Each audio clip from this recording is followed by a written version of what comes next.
Survivor's ready!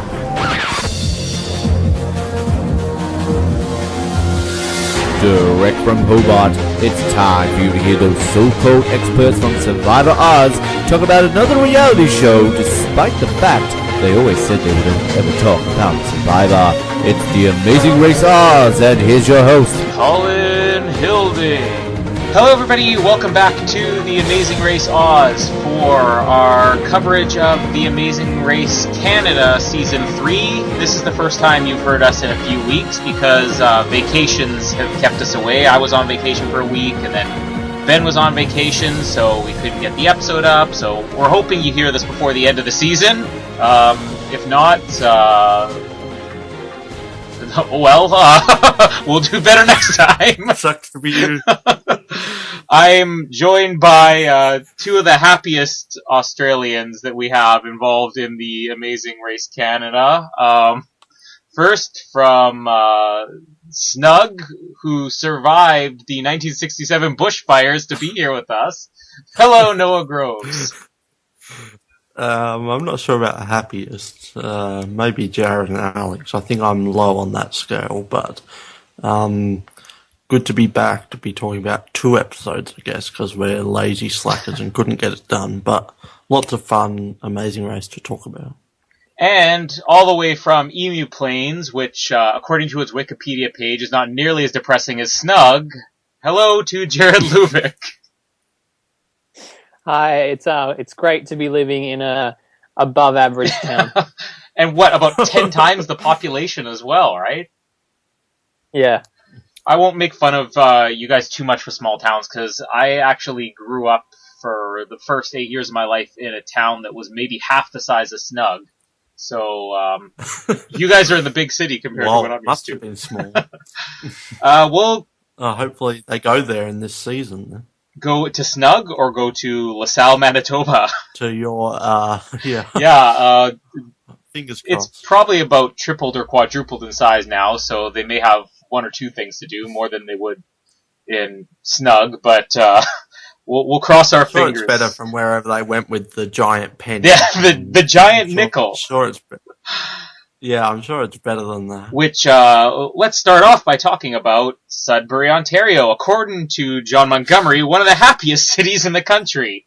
Battling it out. They went all out with their promotion, didn't they? I mean, I was kind of making fun of Sudbury prior to this, because I basically knew nothing about it. But now we know that they have a giant nickel there that apparently every single team knew about. Like, were they... Yeah, is that like common knowledge in Canada? I doubt it. I mean, I didn't know Sudbury was known for anything. So the fact that all these teams were like, oh, the giant nickel, we know where that is. Like, of course, the giant nickel. Yeah, what Sudbury's known for. They all knew where to go, and they start off their first task by mining for a little bit of nickel 1 kilometer below the happiest city in the country. Was this worth talking about? We'll start with you, Noah. I'm going to say no, because I don't remember that challenge. It's been 2 weeks. You have to forgive us. Jared, do you remember anything about the nickel? The only thing I've written down was that Kristen broke their mallet. So, I mean, I think that was worth it in itself. Ah, yes. Yeah, the first thing I noticed was that Kristen, and this might be controversial, but Kristen was slightly entertaining in this episode again. So she's probably over her muscle cramps and muscle spasms or whatever it is. Very controversial. Yeah, although I'll still have some criticism of her. So, yeah, with the nickel thing, the only thing I really noticed was that it seemed very easy for the teams to find it. Like, they bashed one in. Like, isn't mining like you're going through tons and tons of rocks and then, okay, we found some nickel in this one? Like, I think it was all a setup and another excuse to show the one tourist attraction they had in Sudbury, I guess. Following this, we find out the fast forward is open, which of course Jeannie and Jesso go for. And they get to feed some turtles, and they also get to be fed as well. Let's talk about the fast forward before we move on to what all the other teams are doing. I love this fast forward. I think this is what fast forwards should be. It shouldn't be some dumb surfing challenge. It should be something where there's a possibility of the teams dropping out of it. So, Noah, what did you think of the fast forward? Yeah, I enjoyed this too. It could have been executed a bit better with the eating. Like it didn't really it just like one of them was eating while the other was feeding, and it didn't really execute too well. But I think it's fun getting people to eat gross stuff when they weren't expecting it. Makes for a pretty good fast forward. I enjoyed it. Yeah, I will kind of agree with you because I was expecting they both had to do it, and I did like how they just downed it all in one gulp. That was pretty good, but it would have probably been a little bit better if they had to maybe take their time and eat one at a time, just to drag out the pain for them. Jared, did you like the turtle feeding and the racer feeding? Yeah, I thought it was a good fast forward. Definitely better than landing a toy helicopter on somebody else's head. I didn't know that turtles ate so much, so that was exciting to learn. I mean, that has to be up there in terms of animals that eats kind of its own weight in food. And I like that it was a bit stubborn to start off with. Yeah, all Amazing Race animals are difficult to deal with. There's that thing that's like never work with children, never work with animals. That's really true for the Amazing Race. I do have to wonder though, like I also think that I'm one of those animals that eats more than its weight. it's turtles and Noah Groves. Me. I have to wonder though, Yeah. with these turtles, like these are the slowest animals on the planet. How do they burn all the calories they ingest? Like I'm concerned for the obesity problem in turtles in Sudbury right now because, like, are these just obese turtles? It's an epidemic. It's an epidemic. Yeah, Maybe they just like sweeping blink the really nation. rapidly. They burn it all through their blinking. Yeah, let's go with that. Well, I feel like they're constantly moving, even when they're just staying still, because they've got nothing else to do. So they're just slowly burning it off. Well, yeah, I mean, very slowly burning it off. Kind of like Noah, right? Well, I don't burn anything else, so that's the difference between me and tortoises. Jared, we know you're burning it off through tennis, right? Yeah, tennis and netball. Okay, so if these turtles and Noah could get on like your exercise plan, then they'd be in great Yeah, shape. can we join the netball team? Me and Timmy the tortoise. You could form your own team with the tortoise. Well, See, then you've got The two. You just Sudbury need 5 tortoises. more. and according to Wikipedia, Snug that girl, lost their the- football team many years ago due to the bushfires. So having your own new team Yeah. might be a benefit to the economy, right? It will be me, the tortoise, the woman who gave the food to the tortoise, and Gino and Jesse. Nice. There's a team. Yeah. You're on, Jared. As Gino and Jesse were doing the fast forward, every other team smartly realized not to go after it, and we get to the detour, which is Sync and Analyze. Sync was basically synchronized swimming, which I always think is kind of amusing to watch. But anytime they have to dance or do anything synchronized, it's always quite awkward to watch. And Analyze was basically they play a game of really boring CSI, digging through the brush in the woods to find a couple of bone fragments, which I'm really concerned if those were real or if it was like fake. There's other epidemics in Sudbury as well. Death, apparently. We'll get into more of that later. As the eliminated team. Yeah. That's what really I happened. think I saw a bit of Hamilton. Hamilton and Michaela, Susan and Sharn, Oh, yes, I definitely saw them. Sync and Analyze. Noah, which one would you participate in? Which one did you find more entertaining? General thoughts on the detour.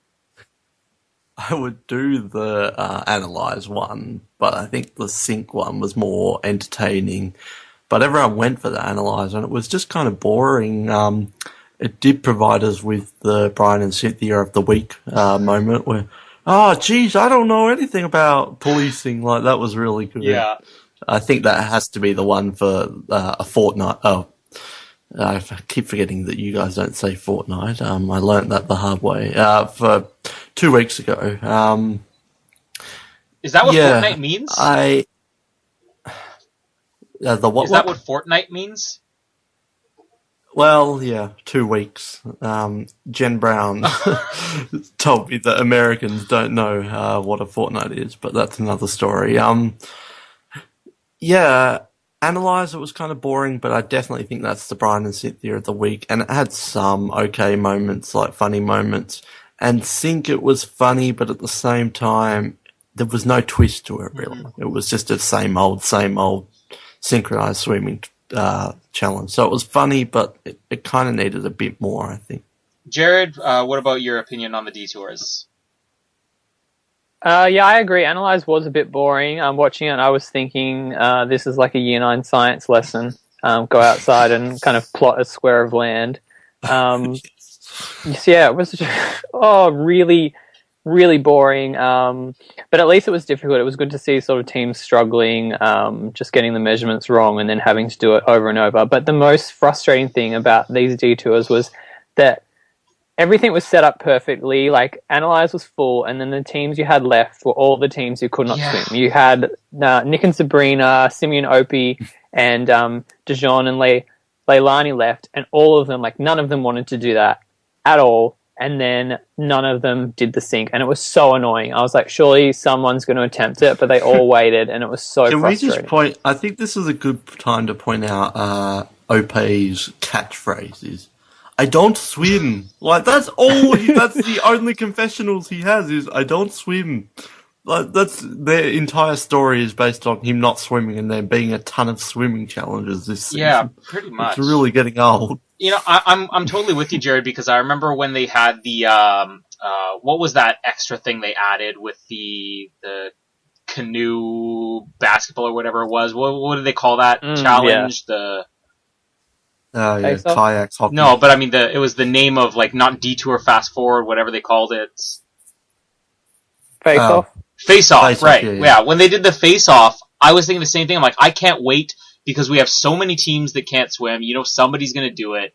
And it was a total letdown. This one was even more disappointing because they're in shallow water. I mean, synchronized swimming, you're standing on the bottom for the most part while you're doing this. There's no reason for them not to have done it. And I did like a little bit of drama, like where Simi and Opie were about to do the switch. It was edited well, where it's like, okay, we're going to switch, and then you see that one team is leaving, so you're like, oh, well, they got their spot. Then another team came in and took it. I mean, that was a little bit more exciting but yeah, they're making these swimming challenges easier and easier every week, and nobody's doing it.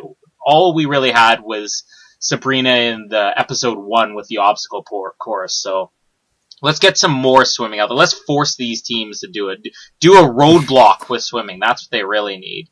Is swimming big in Canada? Because this entire season, every episode, there's a new swimming challenge. Yeah, when I was in school, swimming was mandatory for, like, I think 2 years. I think it's in grade 3 and 4. You had swimming class. They took you to a pool once a week for a few months. So I don't know why none of these teams can swim. Well, in Opie's defense, he's not from if I had to defend him, didn't really grow up in Canada. But yeah, I don't know about Sabrina and some of these other people. I loved Brent and Sean completely out of sync. Like, it's just any time you have dancing or swimming challenges and anything that has to be synchronized, it always looks so funny, especially with the music they have. They deliver every time. Yeah, Brent and Sean right up there with Brian and Cynthia. Like, you know you're not going to have a dull moment with them. Yeah. And I'm going to agree. The Brian and Cynthia... Jared, are you being in agreement? Brian and Cynthia moment of the week for this episode is Brian and Cynthia going undercover. Yes. Just that whole sequence of the fact that they were actually bad at it and they thought they were going to be good. Although I didn't think that was too terrible because I'm like, maybe that's kind of not the era of policing, so it's okay. But then just how bad and over the top the acting was just perfect. I don't know the first thing about being a police officer. Gives the eyebrow raise. We're playing cops today. Oh, it was just... They really got ripped in for that in the mid-season reunion type show. I'll let you guys... Where people are getting really angry at them for high... I'll let you guys in on a secret. I mean, you can notice the same thing if you watch the... There's, if anybody's wondering, there's reunion shows that they do for The Amazing Race here in Canada, but they actually do a mid-season reunion as well. So at the halfway point, you get to see the first half eliminated teams all have their own reunion, and that's what we're talking about. But in the first season, during the reunion show, Suki and Jinder just got wrung out just as much for the one time where they tried to fake the directions, where they're like, oh, you're telling us to go this way, and they're lying, and it became this huge discussion about that's just dishonest. Canadians are apparently on some high horse where they think you have to be honest about everything. And I've since discovered this year as well that Canadians are dumb as well. Canadians are very dumb, which we're going to get into at the end of this episode. How idiotic you Canadians are. I am completely ostracizing my country right now, but, be warned. Careful, Brian and Cynthia will come in the middle of the night. Yeah, that's right. Well, keep up that talk. when they hear why everybody else is so dumb, maybe they'll give me a break. Yeah. Nick and Matt, better police officers. They have a second career in crime fighting, apparently. I'd watch that show. Nick and Matt solve crimes. Nick and Matt murder mysteries. Definitely watch. The roadblock comes and they have to perform CPR on a very bloody-looking mannequin. This is my concern about Sudbury. Is there anything in Sudbury to do that doesn't revolve around Alex Trebek or death? Like, we're gonna have you dig up bone fragments in the woods, and then we're gonna have you perform CPR on a bloody, dying mannequin. Like, what is wrong in Sudbury today? And they were promoting it so much, but yeah, it's all about death. This is the attraction in Sudbury. They talked about it as being like a sporting city, but like, no, it's a city where everybody's dying, and they train every citizen to save lives if they can. Nevertheless, I mean, I thought it was kind of a fun roadblock. There are some funny moments in here that probably weren't intentionally funny. Noah, what did you think about the death roadblock? Yeah, this was my favourite part of the episode. I thought it was quite funny. I was trying to figure out, were they actors or were they real doctors and nurses? Because with all the death in Sudbury, you'd think they would need the doctors and nurses not to be doing a silly TV show over and over and over and over. So I couldn't figure out if these people were doctors or not. I think a special honourable mention, Cynthia of the Week, when she's talking to the mother of the child. It's alright, she's gonna live. Like, that was quite funny, like, that she thought that she had to do extra acting, that might help her get through the challenge. It was quite good. I'm sure there's a lot of moments that I'm missing, and Jared might be able to pick up on some of them, but it was also quite depressing to watch with Nick. Made me very upset. But I really enjoyed this challenge. I would love to see something like this come back again. I thought it was so funny. Jared? Yeah, I thought it was really good. Just the way it was executed was really well done, with the fact that they get feedback on what they were doing wrong, and I loved kind of the moment of suspense. Kind of after they finish their CPR and then they shock the patient and see if they've got a heart rate. And the acting, as Noah said, was just spot on. I mean, Sudbury ER, when's that coming to our screens?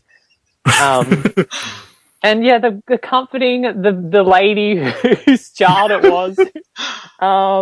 And Leilani went into beast mode again on this detour and the roadblock. She did it the detour and the roadblock. The detour she took over. And then here, she just, like, breezed through it. So, I mean, that was a highlight of the episode. I love that Leilani's first try, though, she was hitting everything other than the heart. It's like chest, stomach, shoulder, crotch. Like, it was all over the place. We're talking about all the deaths in Sudbury. I like that, like, combined every contestant, the amount of times they did that, it must have been, like, nearing on 50 different dead people getting CPR. Like, and I love that it's just... time after time, there's someone new in the emergency room, and we need your help. Like, people dropping left, right, and centre here. There definitely should have been a box on that grade for bedside manner as well. It is one interesting question you brought up was like the acting in this, because some of these Amazing Race challenges, I always wonder, is this real? And I think this is a real training center, and they probably do this for all their medical students in Sudbury or whatever. But there was an interesting tidbit of trivia that came out this past week. I think it was Jenny from season 26 of the Amazing Race US, if anybody saw it. She went back to Amsterdam for their leg. Did anybody see this? No, I did not. Remember the store where they went into where they had all those wooden shoes or whatever? Oh yeah, the corn Yeah, I shop. remember. she said she went back there and that it's actually a restaurant in real life, and they just made it up to look like that shop. So there's some faking for the challenges and locations in Amazing Race apparently, but I'm assuming this is a real place because this is way too elaborate for CTV's budget. Other funny moments I had here. Kristen, she had her good line here. She said, "Now I know why people are dead here. People can't do the challenge and they die." That was pretty good. That was weird. Well, she picked up some pointers. They can't do the challenge, so they die. I think that she picked up some pointers when she was in the ER for her muscle spasms a few weeks ago. So she did a little bit better. Yeah, well, she had a miraculous recovery. So Yeah, surely- whatever happened to those spasms? They don't seem to pop up much anymore. You take a Tylenol and it's over and done with. That's the problem with everybody's like, Canada has free healthcare. Canada has free healthcare. If you've ever actually visited an emergency room in Canada, you know why free healthcare is not such a good issue. Because people there are like, I have a sneeze, and they're waiting 9 hours. And here, this is a guy with a broken leg, and he's waiting 9.5 hours behind the guy with the sneeze. So, Kristen's the reason that our healthcare sucks in Canada, apparently. Sean sweating through his clothes and his scrubs. How did that happen? Like, I saw sweat stains in his scrubs, and he was wearing a pair of clothes underneath that. That's kind of concerning. I think they're doctors as well in their crime-fighting TV show. Yeah, we have a couple of new shows here. We have Nick and Matt's Murder Mysteries. We have Sudbury, Life and Times in the ER, starring Kristen. We got to come up with something here for...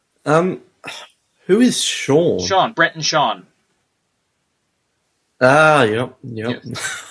I was completely blanking. I'm just surprised he didn't Sean barf while he was sweating that much. Like, he's so dehydrated, he's going to throw up. Yeah, he was really pounding that chest. That was pretty much it here for the roadblock, and unless you guys can add anything else. One little cool thing was that after the roadblock on the way to the pit stop, they have to paddle 1 kilometer across the lake. I actually like that. I remember, I think it was season 26, American season 26, or it might have been season 25, where they're in the middle of the desert and they had to get on top of a mountain and there was only like one path they could take and some teams got lost. I really like it when you finish your challenge. 26. Yeah, in 26. You finish your challenge and you have another like challenge to go through. Not like, okay, well, let's have you dig up, a skull from underground in Sudbury, but like have them do something physical where they could slow down, make it a race to the pit stop. I really like that. Did you guys have any opinion on that? Yeah, it's fun. Jared? Yeah, I think it's good. Everybody agrees it's fun. So the teams check in. Gino and Jesse obviously were first place. They got the fast forward, and we have maybe the one pit stop greeter that can top the Puffin from season 25. Oh. Alex Trebek is the pit stop greeter. Is Alex Trebek like famous in Snug and Emu Plains, or is this just a Canadian American thing? Well, I definitely know who he is, but I actually had no idea he was Canadian, though, so I learned something. Jared, tell us about the fame of Alex Trebek in Emu Plains. The fame. He's like a local icon. I only knew him because I saw him on Jeopardy, but then he was on. I think he was that's where on, most like, people saw him on. on like an episode of The Nanny, so that's like what I knew him from. The straight Nanny! away. I was like, oh, it's that guy from The Nanny, and I was like, oh, it's the guy from Jeopardy. I didn't realize he was around Alex Trebek from The Nanny. Yeah, no, Alex Trebek is like one of Canada's greatest icons. To have him on there was... And really had a thing for Simi and Opie. Yeah, he must have... That was weird. I didn't realize that John gave heads up. Like, I wonder if this is something where he says every time, okay, this team is coming, this is what their journey's been so far, or if it was just as they were coming up, John like said something. It's like, here's Simi and Opie. He doesn't know how to swim. And Trebek's like, oh, okay, I feel bad now. Yeah. I kind of like the idea that Alex Trebek only speaks in questions, though. or in answers. That would have been better if he did that. But I love Brent and Sean, where you could have said that we got into a Jeopardy. That was quite I good. do like that idea, though, about only doing questions. Like, Simeon Opie came up and he's like, who's the racer who's afraid of the water? A parent and child team from Africa. Yeah, let's make these people identify themselves. John jumps in. Who is Simeon Opie? Racer with the record for most barfing on air in one season. Who is Sean? Whiny contestant with muscle spasms. Who is Kristen? Did anybody else notice? I noticed this was one of the pit stop greeters earlier in the season. Why did Alex Trebek just suddenly disappear? Like halfway through. He was only there for the first half of the teams. I think he just got fed up with it. I'm going home. Jeopardy. Yeah, he had to go host an episode of Jeopardy, maybe. It happened with Who is getting tired of this shit? the nanny reunion. Who is Alex Trebek? I noticed this earlier in the season, and I don't even remember what pit stop greeter was, but it was just one of the locals. Like maybe it was John's girlfriend in whatever that leg was, but it was just like the pit stop greeter only there for the first half. So I don't know, like if they don't want to pay these people for an extra hour or two, who knows? I like to think that Alex Trebek was in the puffins. Yeah. It must have been. That solves that mystery. Alex Trebek was in the puffin suit. Alex Trebek is every pit stop greeter we've seen this season. That's the final challenge, where it's going to be which leg was Alex Trebek, the pit stop greeter, and then you find out he was the pit stop greeter on everyone in disguise. He's like a secret agent, like Ethan Hunt in Mission Impossible. I would watch that show. You would watch the Alex Trebek as pit stop greeters? Yeah, now that's a Jeopardy I would watch. Alex Trebek as a secret agent. Alex Trebek in disguise. Secret agent in disguise. Jeopardy. Jeopardy in disguise. We'll go through. I'd watch. We'll go through the teams here. We'll only comment on the last one because we do have another episode to cover here. Nick and Matt were in second place. They finally moved up in the rankings. This is their first time out of third. How long will that last? Brian and Cynthia in third. They're pretty consistent at the top. Brent and Sean sweating their way to fourth. Simi and Opie not swimming their way to fifth. Neil and Kristen complaining their way to sixth. Dejan and Lilani dancing their way to seventh. And don't say it! You know what makes me even more sick about saying this is that they were so far behind in the episode that we don't have anything to talk about them for on their final episode. Nick and Sabrina are gone. No!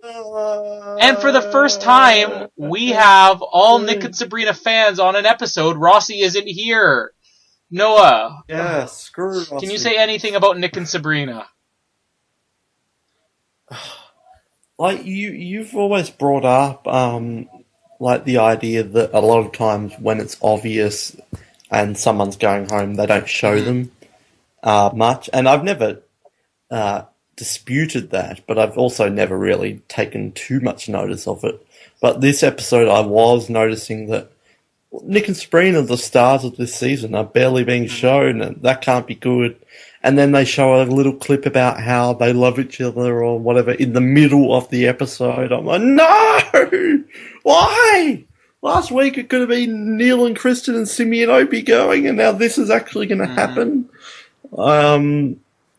And it really did sour my watching of the next episode because I was very much crushed when this happened. By far the best team of the season and probably my favourite team in Amazing Race Canada history, and that's not an exaggeration. I absolutely love them.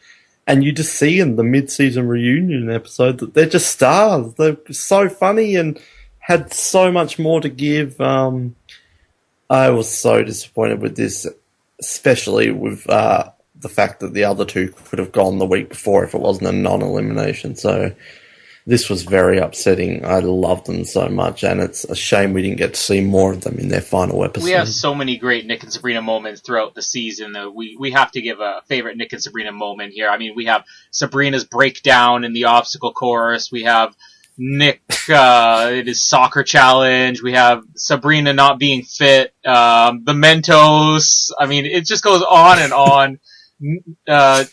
Noah, your favorite Nick and Sabrina moment of the season?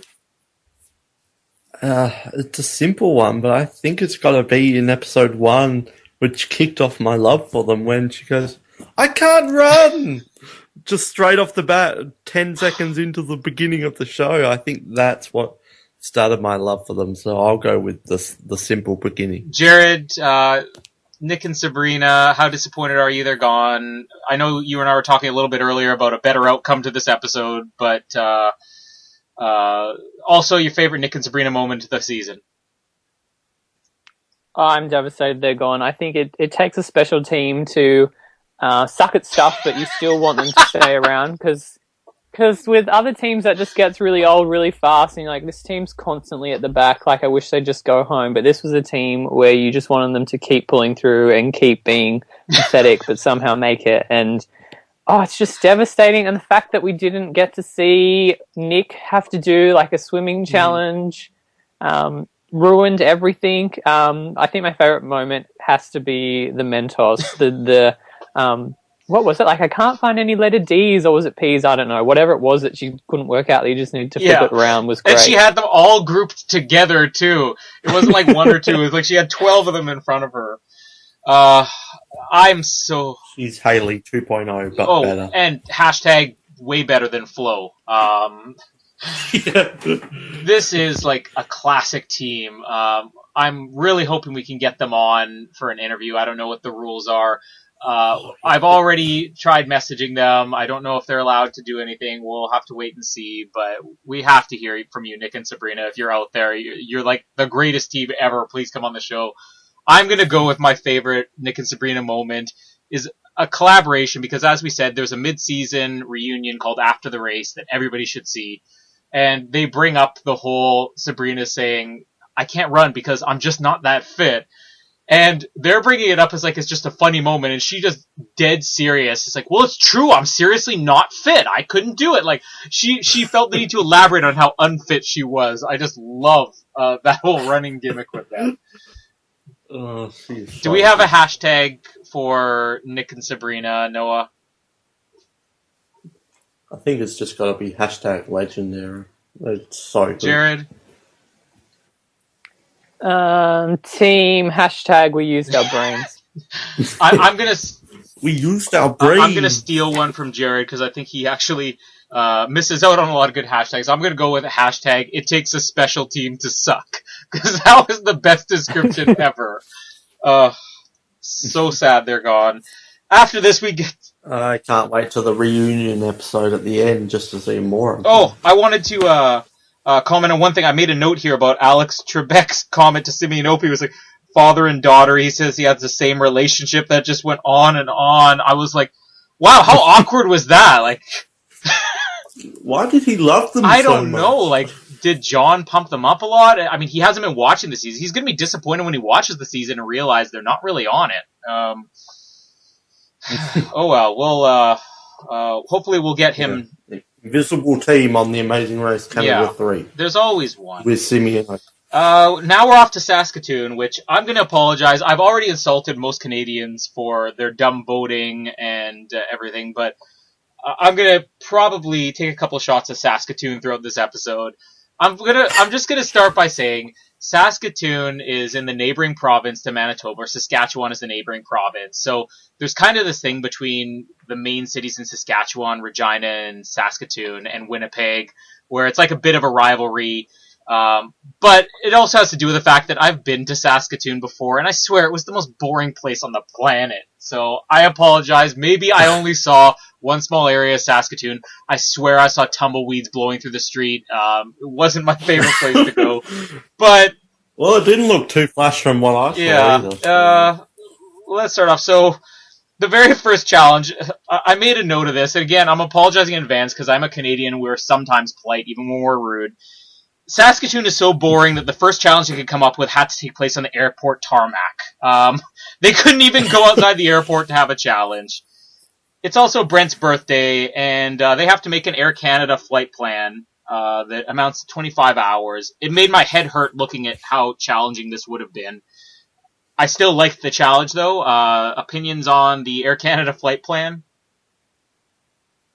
I thought it was ridiculous because you just couldn't tell what was happening. But in saying that, I liked how it led to some consequences that affected the entire thing with the penalties and the what do you call it, the Brent and Sean card Express pass. get out of jail free. Yeah, express pass. So the challenge itself was just ridiculous, but I liked everything that happened and teams teaming up and Simi and OP on their own. I can't swim. I thought it was very good. Jared?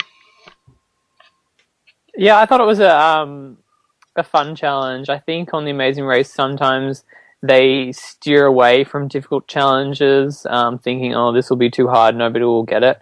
But it's nice to see them kind of not dumb it down for the cast and just give them something that is really mentally challenging, and this was one of those challenges. Yeah, this one, it kind of scared me when I looked at... I said before when they had to, find the cell phones or whatever on the wall, that challenges like this just make my head hurt. And I think it was very challenging. Like you said, Noah, it is a little bit difficult to follow the challenge, but the fact that we had these penalties and everything, I mean, there's something about this season. Normally penalties are really annoying, and it just kind of leaves every episode on a downer. But the way that penalties have played out in the Amazing Race Canada, and it was similar last year, there always are consequences, and there's always a little bit of strategy that goes along with it. So I think the strategy of all the other teams playing it was really interesting to me. Kristen, wow.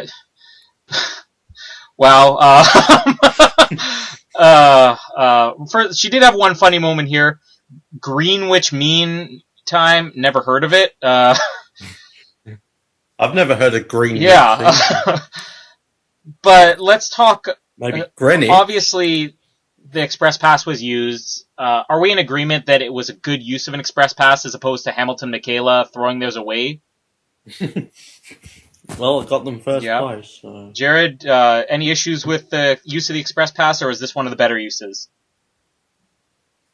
No, yeah, I thought it was fine. I think given the challenge, they had no idea that teams were going to team up and sort of get it done. But I think still to make that decision so early was a real good idea. Now, how about with the penalties here? Two teams took penalties on this one. We had Neil and Kristen, and who was the other team? Dijon and Lalani. So two teams took penalties on this. I believe Dijon and Lalani were first. Neil and Kristen were second. What did you think about the penalties? I have a couple of opinions on this, but I'll let you guys go first. Noah? Well, it was kind of funny with the Neil and Kristen, how Neil just did it, and then she had to live with it. And but I think it was a huge mistake after Dijon and Leilani had done it, because it almost guaranteed them last spot, unless another team took the penalty, but the other teams didn't look like they were, so it basically assured that they would be last. Dijon and Lalani, it really paid off for them because they weren't even second last. They were third! Like, where did they finish? Fourth? Third? Yeah. So maybe that's a good strategy sometimes early on in a challenge. Just say, all right, let's take the penalty and go for it. It really paid off for them, so I enjoyed how we got to see two sides of the spectrum, kind of. Jared? It was stupid for Neil and Kristen, although it was kind of annoying me how she kept saying, oh, why did you kind of take the penalty? This is all your fault. And I'm thinking in my head, if you didn't want to go, you should just say that. Like, I know, like, he might have forced the decision, but in the end, like, it was still like a team decision. It's not like he just snatched, like, the clue from that pilot and was like, yeah, we're moving on. Forced her into the car. Just really dumb to take a penalty after another team had taken a penalty, and I just can't believe like that they wouldn't think of teaming up with somebody else early on, because you kind of got the feeling that was what was going to happen eventually, given how long it was taking people to do it. The fact that they didn't even kind of ask anybody, or if they just waited like a little bit longer to sort of see how everybody else was faring, I'm sure like that somebody else would have helped them out. As we found out in the after the race reunion show that they had this past week, there was a lot of talk apparently about taking a penalty. Like I think it was either Neil or Kristen was saying that almost every single team there had already been saying, "Oh, maybe we should take a penalty. Maybe we should take a penalty," which I think makes Neil's decision a little bit more excusable, but it really makes Kristen's portrayal in this episode very confusing because even before I knew that there was all this discussion about taking penalties, I was thinking, like, why is she making this big deal about her dad forcing her to take it? I mean, I saw him basically say, I think we should take the penalty, and she goes, you want to take the penalty? And then all of a sudden it shows them taking it. Like, all she had to do was stand there and say, no. I mean, do you think the race producers were going to be like, no, I'm sorry, your dad says he has to go, and you got to listen to your dad, Kristen? Like, yeah, listen to your father. Like, Neil has checked into the pit stop, but Kristen isn't here. Yeah, and then you still have your penalty.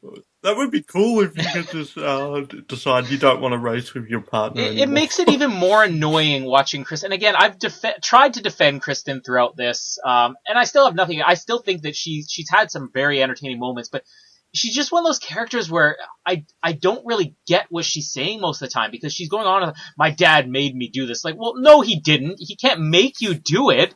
It's a 2-person race. And whatever happened to her leg? But furthermore, the fact that we know that not only were all the teams discussing this, but she admitted after the race that her and Neil had already discussed this. This wasn't like him spontaneously saying, let's take a penalty. And she's like, what a dumb idea. She admitted in the reunion that she had talked about this with him. So he was just sort of going along with what they'd already discussed, saying, I'm going to make a judgment call. This is the best time to do it. I think the most interesting thing about this is that I really have to wonder, and this is the second question, we'll get to a little bit more later, but do you think that all the other teams would have worked together had Neil and Kristen not taken the penalty? Because my opinion is, all the other teams saw somebody use an express pass, they saw somebody take a penalty, then when a second person takes a penalty, I think they all grouped together hoping that, okay, now we can get ahead of, there's a buffer, there's more than one team out there. So I'm suspecting that had Neil and Kristen not taken this, the other teams probably wouldn't have worked together, and it could have gone on longer. Do we have any opinions on that, Noah? Yeah, that's probably true, which means Neil and Kristen just lessen their chances even more. Mm-hmm. So, yeah, I can definitely see that. It may have happened eventually, but that probably pushed them to do it. Jared? Yeah, it probably contributed to it a little bit. I do think, though, that eventually it was going to happen, considering like another team had already taken a penalty, so really they could have just all teamed up straight away then. So I think it was going to happen inevitably anyway. Yeah, I think it was made more dramatic, though, when we do get to the end, knowing how it all came about. So everybody ends up working together. They get this, except for Simi and Opie. This is where it's such a weird episode, because all the drama in this episode is made up of stuff dealing with penalties and not want to take penalties. Were Simi and Opie really taking an unnecessary risk here by not working together? Like, do we have any defense for this decision? No. Yeah. Like, I think you should always work with people if you have the opportunity, unless it's like the final 5 or 4. Jared? Yeah, that baffled me. Like, I get the whole kind of trying to run your own race and wanting to sort of achieve stuff and complete tasks by yourself, but when every single other team is working together and you know that if they get it before you, then you're going to be dead last, like, it's just a stupid thing not to work with the other people. I understand the logic at times, you don't want to do it, but when every team is leaving, do you want to be the one team that's almost guaranteeing you're going, and also do you want to be the one team that doesn't want to work with other people? I mean, I can't see them setting... There was some unnecessary criticism towards Brian and Cynthia for not wanting to help Hamilton Michaela. I'm not even going to get into that again.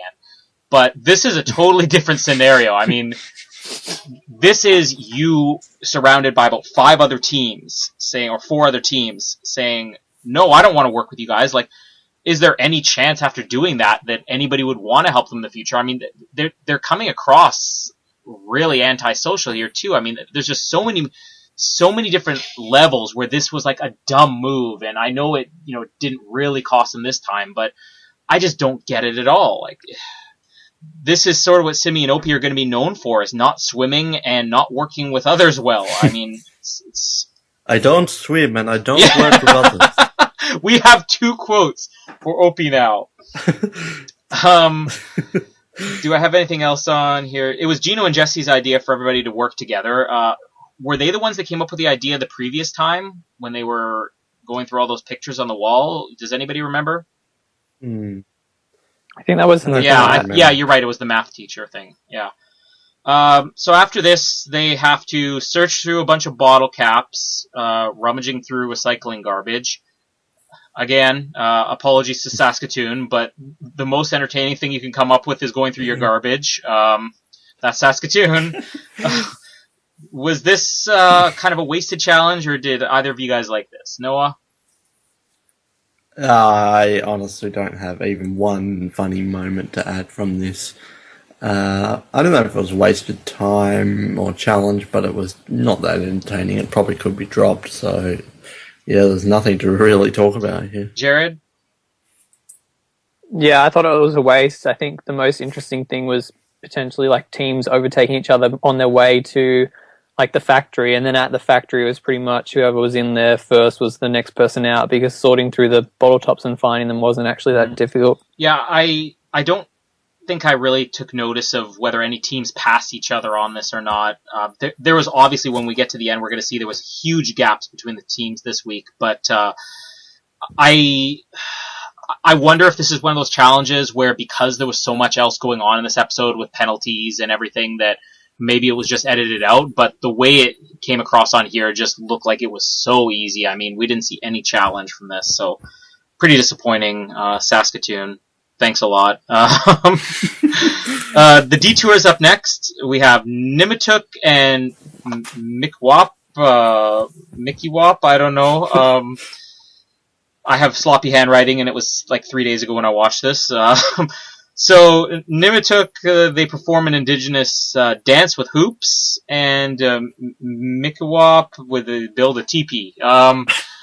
I'm probably butchering those, but which one would you have done? Which one was more entertaining? And general thoughts on the detour, Noah? Well, it's funny you keep giving shit to Saskatoon. Is that what it is? That even Brian, and that's maybe the other Brian moment of the week, is this isn't it. This is far too out for this to be where the challenge is. Just the middle of nowhere grasslands. So they were quite funny as well in the cars when they were bickering. That was quite good. I would be all for both of these challenges. I guess I'd probably do the teepee, but your sticks are wrong. Like, I would not be able to bear that. Your rope is wrong. I don't think I'd be able to get it well. But I also suck at dancing. I think they were both entertaining. The dancing just because it was funny watching them do it. And the TP because of the elder, Mary, I think her name was so funny with her deadpan cold. The sticks are wrong. So I think both of these, they weren't groundbreaking. They were a bit flat in terms of the entire season, but it was quite entertaining though. Both of them. Jared? Yeah, I thought they were good challenges. I think it was good that they were so different from one another. I think I would have probably attempted the TP and then maybe moved on to the dancing, which I thought was quite cool actually, considering at first you hear about like hoop dancing, like you're like that's like a bit silly, but then you see it and and I thought it was actually quite cool, and like the shapes that they were meant to be making and like the animals and stuff, like it sort of looked like it, so that was good. Yeah, I agree. I like whenever they have a challenge and you get a tough judge, I like those ones. So the TP one had the tough judge. Other than that, it was sort of just them building a TP, kind of tedious. But that hoop thing, I agree with Jared. I mean, it looked pretty cool. I've already stated my opinion for the last episode. Anytime somebody has to be dancing or swimming and synchronized or doing anything, it always looks hilarious for the teams because they're so uncoordinated. And anytime Brent and Sean do something, exactly, yeah. Now, I did make a bit of a mistake here. This just shows how much of a separation there was between the teams this week. There was a massive gap between the top teams and the bottom teams because the roadblock happened before this, but most of my notes on the roadblock happened after the detour. So we missed the roadblock, which was the trampoline park. General thoughts on the trampoline park, Noah? Like the bottle caps, it's not really something you can comment on too much. They had some funny moments. I liked Brian. I know my body. All right, Cynthia. I thought that was quite good. Neil bobbing around, failing at everything. Sean, I think it was Brent actually, was quite funny when they had to do the jump over the thing and not knock them over. He was just failing hard at that. And then the end one, everyone got pretty much the first go, so that was just random. So it was kind of funny, but there's not too much you can really add on it, so not a surprise that you missed it, really. Jared? Yeah, I thought it was interesting. I think it was good to sort of have that first, kind of like the 9 trampoline thing was actually quite difficult. And then the jumping over the blocks, I mean, some of them struggled, but it was a bit annoying that like you had the like instructors on the side kind of holding it together. So if they touched it and kind of it didn't fall, then it was like, yeah, that's okay. And then the jumping for the flag, in my mind, was kind of pointless. I was like, could they have put that flag any lower? Although I did love with the blocks how Simi is he's trying to jump over the things, and he's standing like 10 centimeters away from it, jumping on the spot, trying to get over it without any run-up at all. And I'm like, in what world do you think that you're going to be able to jump over that? I can't do blocks. And then finally he takes like a bit of a run-up, and then he's fine. But yeah, just running some of on the the choices, side. Like, I didn't even know you were allowed to run on the side and then dive over. the choices of the people who they put in this like roadblock was so off. Like the fact that Neil did it, I was like, what is happening here? Like maybe Kristen was worried that she could cramp up again. Yeah, I mean the muscle cramps are still there 2 or 3 days later, so you know that she wouldn't have been fit for it. And yeah, OP doing it, I was like, what? Why is he doing this? Like, surely you're out the front of a trampolining place, you think, okay, physical challenge coming up. We're going to put like the physical team member in the challenge, but obviously that just didn't translate to some teams. I don't know whether it was on this challenge or if it was during the detour when they did the hoop dancing, but there was one point where I made a note that OP had this hilarious battle cry. He just all of a sudden went, "Yo!" Like, does anybody remember that? Or, I mean, I know I didn't imagine it because I wrote it in my notes, but which challenge was that at? I don't remember much about anything Simi and Obi do. Also, with Brian, this was like Brian in breakdown mode this week. This was... Yeah, bad week. I still have a couple of contenders for Brian and Cynthia moment of the week here, so I'm going to put up a nomination thing and you guys can vote on it. There's his comment about Kristen. She just doesn't shut up, which we heard before. Because it's Kristen, that could be included. There's the whole, I can't do it, I know my body, and then once he gets it, the very second later, he's like, that was easy, right? I love that moment. And then, of course, when he's talking to Cynthia saying, what are you gonna do, give me a timeout? So those are the nominees. Yeah. Noah, what's your vote for Brian and Cynthia moment of the week? The Kristen one's quite good because it's she just doesn't shut up. Self-explanatory. But I think it's got to be because this includes both of them. I think Brian and Cynthia in the car just having a meltdown and thinking they've driven to the because they're such a dominant team. Just seeing them suck so much and just having a complete meltdown and. Give me a timeout, and then she was being quite funny too, and then they turned up at the TP, both with angry faces on their face. Angry faces on their face. So I think that's the Brian and Cynthia of the week, because it included them both, and it was hilarious. But they had a good bad week. Jared, what's your vote for the Brian and Cynthia moment of the week? I think it would have to be the trampolining. I know my own body was just a hilarious quote. And I was in my head, I'm like, come on, you're doing this against Neil. Like, you can't let Neil beat you here. That was easy, right? And the way he said it, maybe it's just because of the accent difference, but I know my own body. Like, it was almost like Boston or something. Yeah, this is like, I don't even know what to go for. I think we should just give this as a three-way tie, because when I saw the type of mood that Brian and Cynthia were in this week, I thought there's no way we're going to get a Brian Cynthia moment of the week. And we got 3 good ones. So I say 3-way tie. This is great. 3-way tie between I can't do it, I know my body, followed by that was easy, right? And she just doesn't shut up. And what are you going to do? Give me a timeout, breakdown in the car. Amazing. 3-way tie to make up for no Nick. That's right. I love Nick and Matt,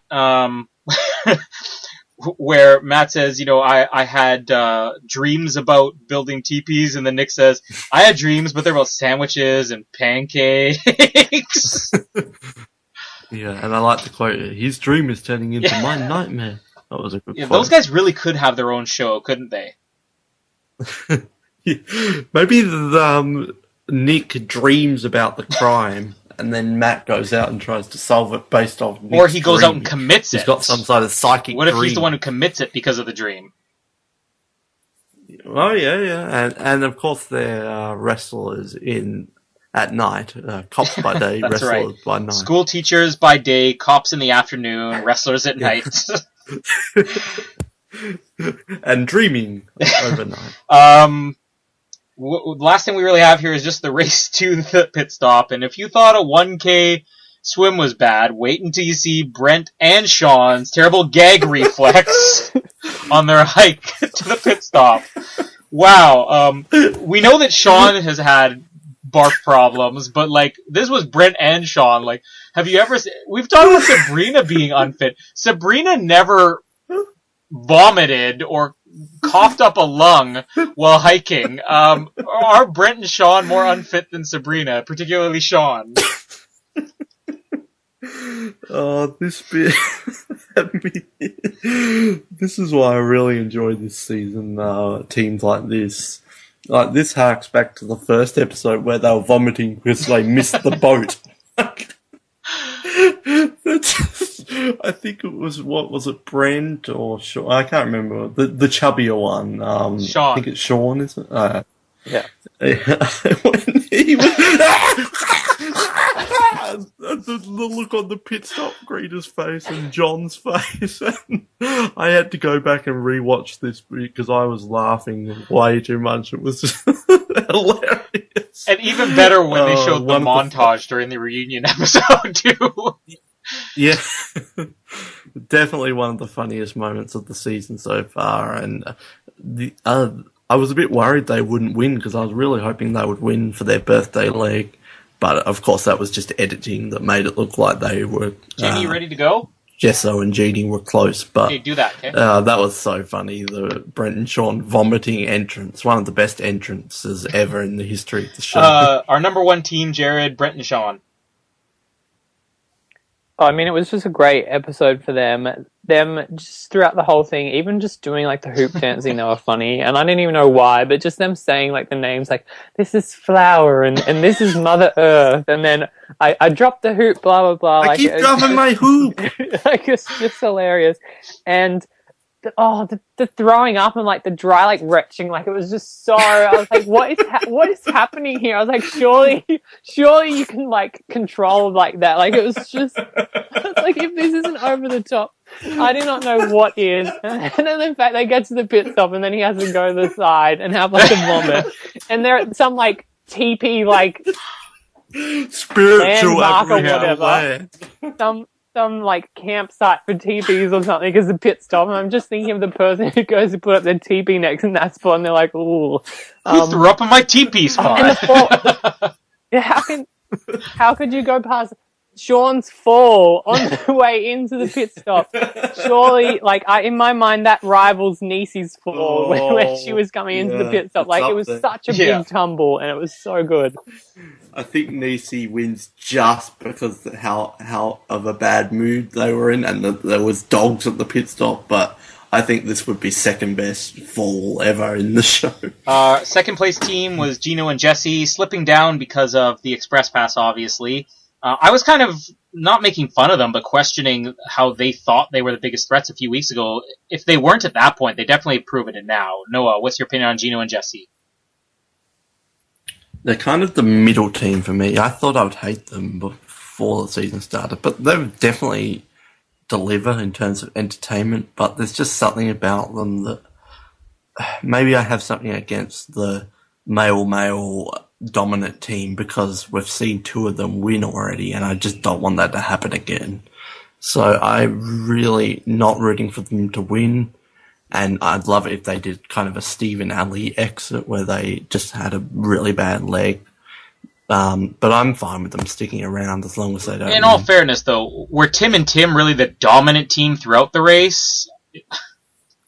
Well, yeah, not really, but, you know, male winners. Okay. Tim and Tim suck. Please come on the show, Tim and Tim. Not everybody feels that way. You don't. Jared, Gino and Jesse. Or Jesso and Jeannie. Yeah, I'm starting to kind of wane a bit on the liking scale just because that they're doing so well. They just need another week of doing bad, and then I'll be back on the bandwagon, but just being a bit annoying with them finishing up the top for sort of 3 weeks in a row. Number 3, Dijon and Lalani. Now, they had a 2-hour penalty. They weren't that far behind Gino and Jesse from what I could tell. They still checked in 3rd. Was there really that much of a gap between teams in this episode where they sat out their 2-hour penalty pretty much on spot before any other teams checked in? That was really surprising. Dijon and Lalani, Noah? Yeah, I knew they weren't going home, but I was so shocked that that they were arrived in 3rd and were 3rd place, or arrived in 2nd, was it? Wait, did they arrive 2nd? I think they were 3rd. They arrived 3rd and then came in 3rd. Yeah, so I knew they weren't going home, but that was a huge shock that there was that big of a gap.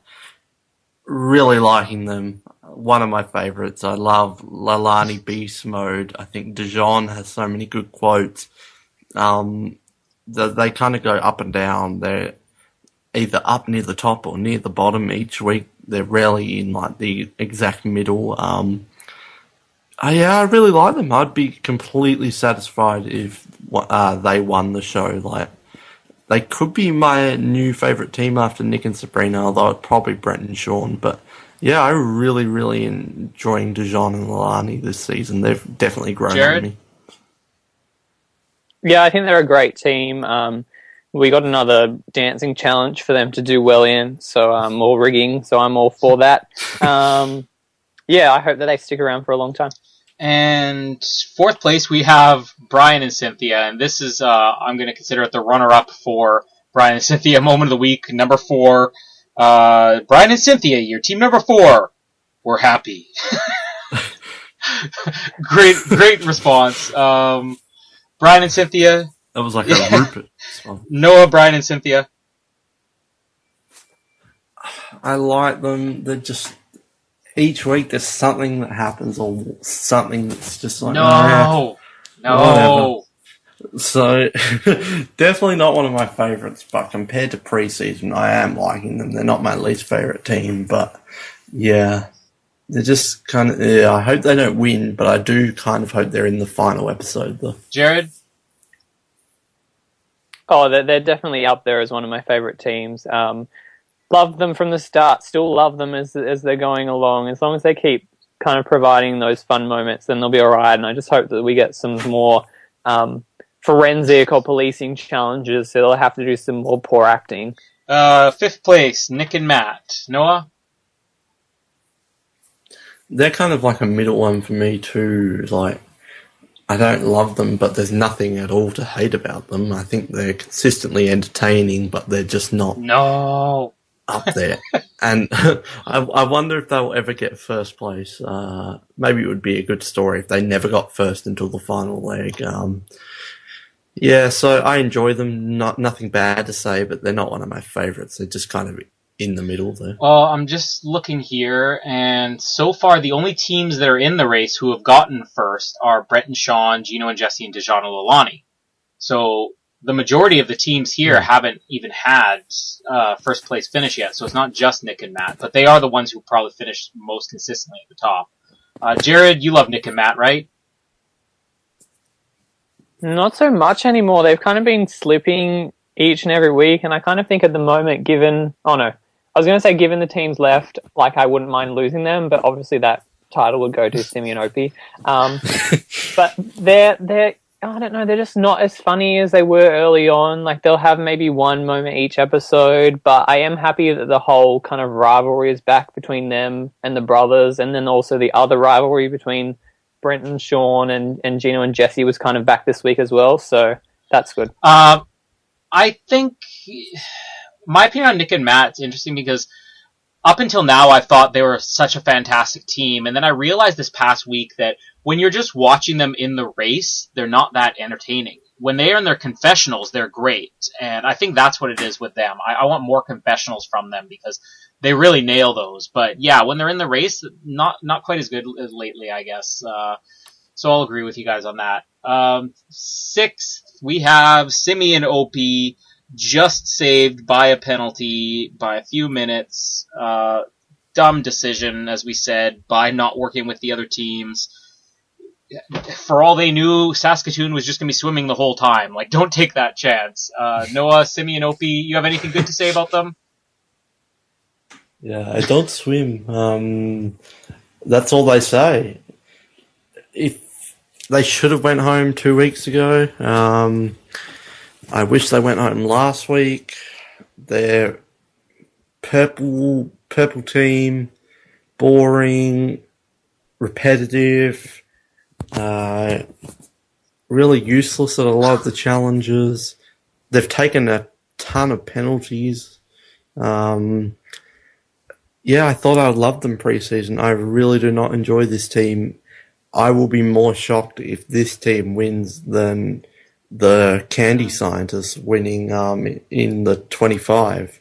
Like, surely there's no way Simi and Opie can win this season. And they've just been surviving at the end each week. Can they please just go home now? Like, I wish they would. Well, I preferred them over Neil and Kristen, but these two parent-daughter teams I'm just not a fan of at all. So please go home next week and make this a great final 6 or 5 or however many we're up to. Jared, I know you're not a fan of Simi and Opie. Do you have anything positive to say about them? I think all that I can really say is just that they're nice, and that's it. And it just doesn't bring kind of anything to the show. It's just that they're the nice team that's there. Yeah, I mean, I don't think that they're an entertaining team, unfortunately. And up until now, I've thought, well, maybe they're just not showing their personality. Maybe they're like the scientists in season 25. But I think it's more to that. I think what you said, Noah, makes a lot of sense. I mean, they've taken penalties, and even when they're not taking penalties, like, they're switching a lot. Because I think they only took the one penalty, but they're always switching, and I just want to see a team go at it. Like Cormac and Nicole, who right now are in the Yukon redoing the challenge that Nicole could not get the first time. Like, that's what an Amazing Race team should be. Like, if you can't swim, try it, do something. You're in shallow water. I mean, that's the thing that annoys more than anything else is, like you said, Noah, they're not really trying at a lot of these things. And if it hadn't been for that, I think that I'd probably really like the team because, like you said, Jared, they're a nice team. They're not boring. They're not unentertaining. It's just we don't see enough, and they're kind of giving it half an effort, I think. So I don't think they're going to last that much longer. But I'd still like to see a little bit more from them to see maybe if we're wrong on all this. Last place team, everybody's favorite, Neil and Kristen. Noah, have we said it all, or is there anything else to add? The funny thing is, I wasn't even jumping up with joy because Nick and Sabrina should be here. They shouldn't be going home now. They should have gone home weeks ago. Potentially one of my least favourite Amazing Race teams in the history of the show, all the different countries. I'm sure they're fine people, but just to watch on the show was just irritating. They should have left ages ago. It's just the whole muscle spasm thing. I assume she's doing better because she was doing better the week after. So I can't say too many positive things about them in terms of the show anyway. The characters on the show. Yeah, I think I've said most that can be said, but it was more bittersweet than anything because I'm still missing Nick and Sabrina. But bye-bye, Neil and Kristen. Won't miss you. Jared? I'm kind of sad that they're gone. I kind of, I don't know. I liked that she was such like a whinger. Like it was funny to watch that she would just complain about everything, and I really liked that it got kind of under Sounds the like other another team's. Kristen that we know. It got under the other team's skin, and that was what was great about it. And like the 1 week, like I know the decision definitely was not only Neil's, and it was stupid that it was blamed on him. But the 1 week where he kind of takes this role and he steps up is the week that they go home. Like you should have just let her keep like walking on you and telling you what to do at every like turn, and then you would have been fine. Like they were just like weird like mix for a team, and it's weird that they're related, but like their personalities are so opposite to one another, and I think in some ways I would just miss the constant complaining. Yeah, I found them to be kind of entertaining at times, but overall they're just one of those teams. I wouldn't have been opposed to them going in the first few legs. I think that I was kind of over them at this point, and we're definitely going to remember them. That's more than I can say for a few more of the early teams that went, but not too big of a fan of them. What else we have here? Just before we go, we don't have too much time here because I have to get out of here, but we have our rankings that we did, or our preseason rankings, checking in on that. So we'll start with who went last week? Nick and Sabrina. Oh, this is so disappointing. Really quickly scanning through this. Kristen had Nick and Sabrina in 11th. We don't have to worry about her. Alex had Nick and Sabrina in 3rd. Don't have to worry about that. Rossi had Nick and Sabrina in 4th. Jared, you had Nick and Sabrina in 3rd. I had Nick and Sabrina in 4th. So that leaves only one person who got close to Nick and Sabrina's finishing place, and that's Noah. You had them in 7th. They came in 8th. You finally get a point. That's your first one. Only me and you don't have points. So... Well, that's appropriate that I get it with Nick and Sabrina, so yeah, I'm happy. Well, I'm the only one without a point now, so let's see if I can break it. I'm going to skip everybody else. I'm just going to say, where did I rank Neil and Kristen? I rank Neil and Kristen second last in 11th place.